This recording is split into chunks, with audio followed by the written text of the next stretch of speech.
Okay, so you are on Who Wants to Be a Millionaire, and you've made it up, and you're finally at that $1 million question. Except you're really not on a game show, and it's real life, and you are building a practice, but you still have the $1 million question, and that's what we're going to talk about today. Is that $1 million question? Really, in my view, that all comes down to business structuring. Hi, I'm Dr. Michael Smith.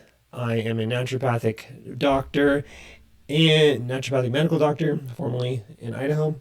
And I have started my own practice, and I've gone through the experience of creating a business from scratch and want to impart some of the things that I've learned in that process, specifically related to business structuring.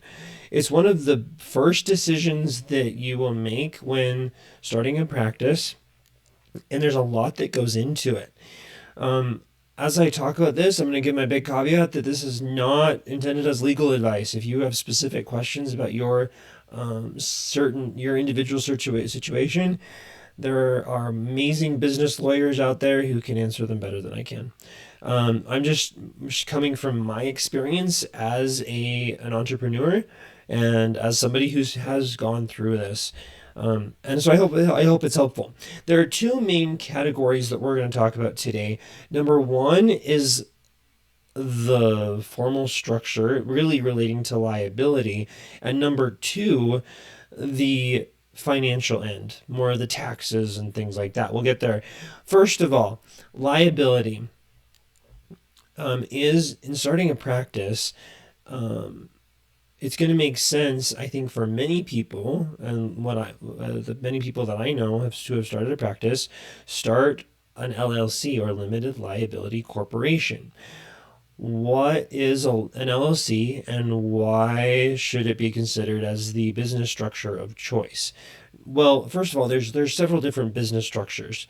If you were just to open up your own shop, that could be a sole proprietorship, where you are the owner, that's you.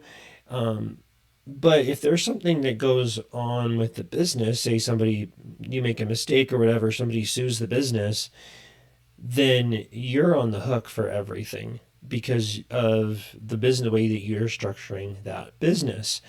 There's a partnership as well, with a business structure with you and somebody else. Now, with an LLC, there's a shield in a way that kind of protects you against some of that liability that would come from a business. Now you own the business, you own the LLC, but you're not directly responsible or liable for everything that goes on with that business. So for doctors, specifically healthcare practitioners, there is an option of the type of LLC that you can start. Now, that's often the case. It depends on the state. So you'll need to check the state laws or rules, regulations about LLCs and business formation where you are wanting to set up a practice. Anyone can start an LLC. Anyone can do that. That's not hard. Anyone who is like a lawyer, architect, or doctor professionals can start what's called a professional LLC or PLLC. Now, I have seen healthcare providers, other naturopathic medical doctors, even in the state of Idaho, where I'm at, some of them start an LLC, some of them do a PLLC. Is there a wrong way to do it? Not really. It just depends on what your goals are and what the factors that you need to think about.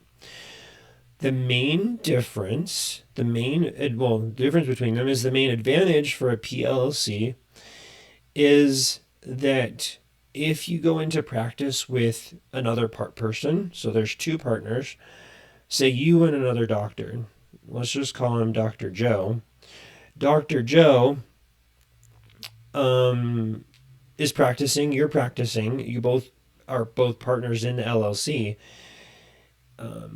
But Dr. Joe makes a mistake, there's a malpractice claim against him, or whatever the case may be, but there's nevertheless a malpractice claim. In a PLLC, a professional liability limited liability corporation, you are shielded from the actions and the malpractice of Dr. Joe. Now, in an LLC, you're on the hook as well, likely on the hook for his malpractice. In a professional liability, legal limited liability corporation, it's a mouthful, PLLC, there's some shield between partners in terms of malpractice. That's the main advantage. But in order to start a PLLC, you need to have a license. In our case, to practice medicine.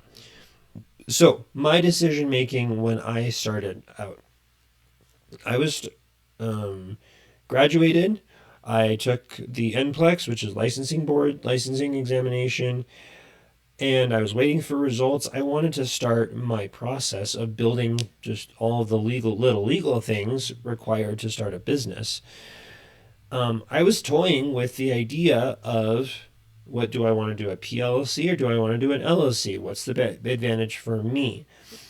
I really could have started a PLLC. I went with an LLC. Since I was just practicing by myself, at least initially, I'm the only provider in my clinic. There's no one that I need to worry about in terms of liability. It's all me. If there's a malpractice claim against me, then I'm responsible. And I've got my malpractice insurance for that, etc.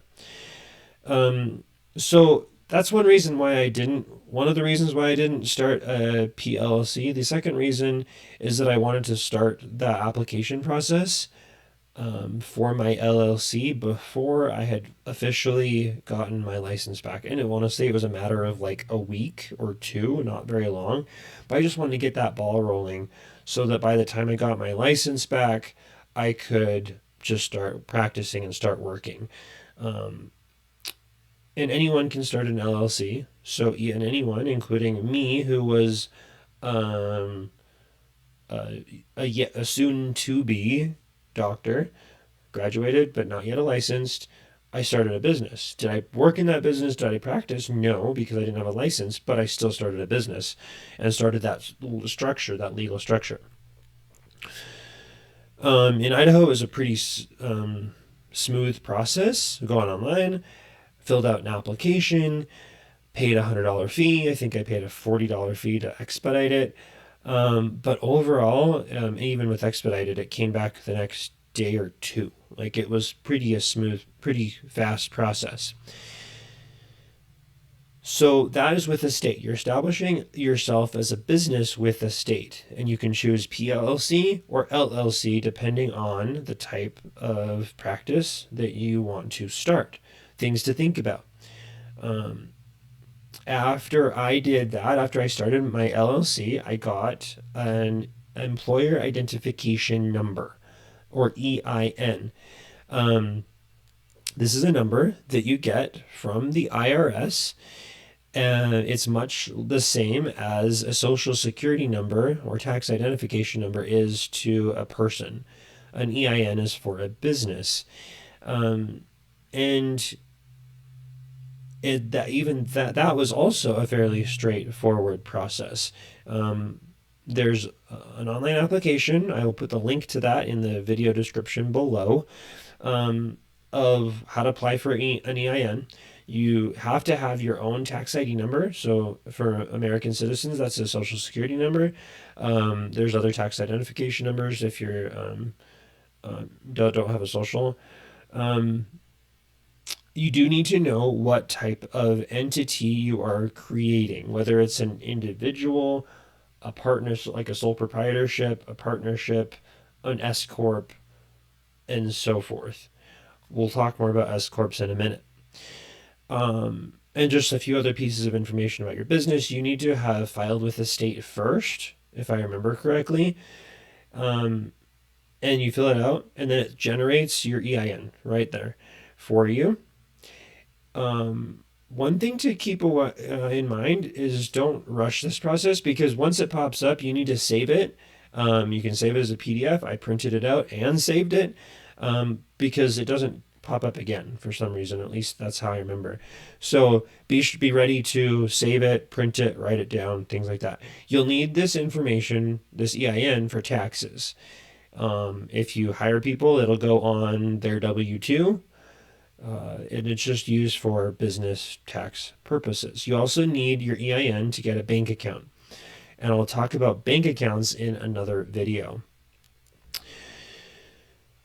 So that's business structure. LLC, PLLC, EIN, state, federal, kind of that whole shebang. Jumping down into finances and how do businesses work on a financial level, specifically regarding taxes. The IRS, or the Internal Revenue Service, does not recognize LLCs or PLLCs. They only recognize individuals, partnerships, and S Corps. S corporations is what the name is called. So there's an individual, a partnership, or an S Corp. Me and my wife, we file taxes, married filing jointly. So for me, I formed a single member LLC. So basically an individual business. Because there's only effectively one entity, because I filed the taxes with my wife, it is what's referred to as a disregarded entity. Disregarded entity is where all of the taxes effectively pass through the business and then end up on your personal tax information. So the situation does not occur where you pay taxes on your business income and then you pay taxes again on that personally. It's all just passed through to your personal tax return. And as I did my taxes this last year, it was a fairly straightforward process that worked out fairly well for me in that regard. I plan to make a video about S Corps in the future, but I'm not going to focus on them a lot because of my experience with LLCs.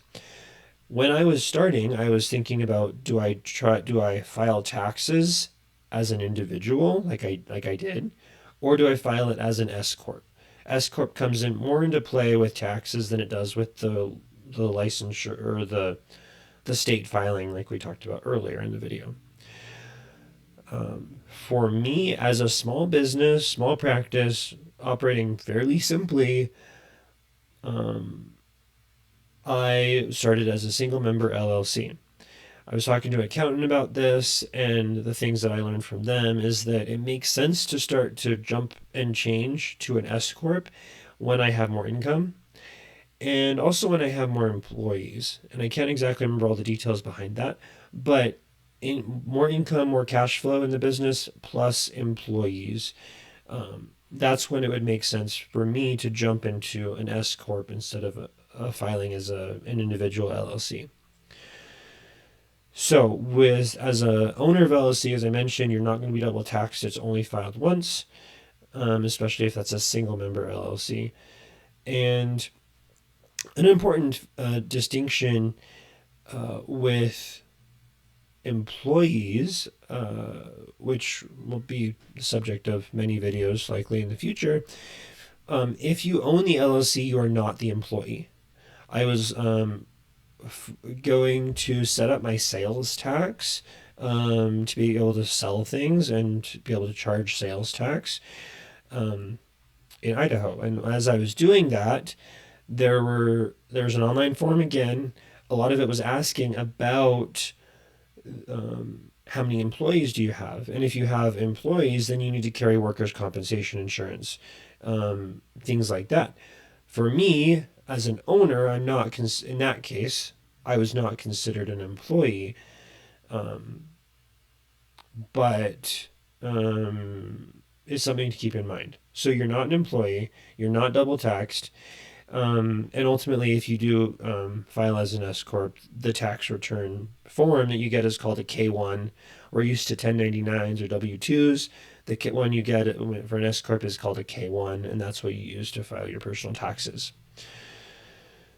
And as I mentioned, when I did file my taxes this last year, um, it was a fairly straightforward process. I know not everyone, it might not be that way for everybody, but it was for me, and I'm grateful for that. Um, I filed it on my personal tax return, a Schedule C. It worked out well, and here I am practicing as a single member LLC. Could I change it to a PLLC in the future? Most likely. Could I change it to an S Corp in the future? Definitely. Do I want to? Do I need to? Right now, no. And I think where I'm at is sufficient. So I hope this has been helpful. Just kind of going at least the very basics of LLCs, PLLCs, and hopefully by making that right choice initially of a LLC or PLC, you will save yourself potentially millions. And I come circling back.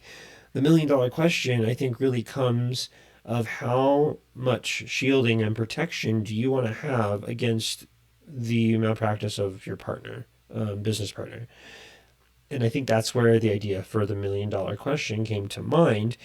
But there's all other considerations too of filing taxes as a single member LLC, as an S Corp, as a partnership. There's other things to think about. And all of these things could affect ultimately your business cash flow outcome, things like that. So I hope this has been helpful. If there's other things that you would like to hear about in these videos, drop them in the comments below. I'd love to hear them. And I wish you all the best in your business journey.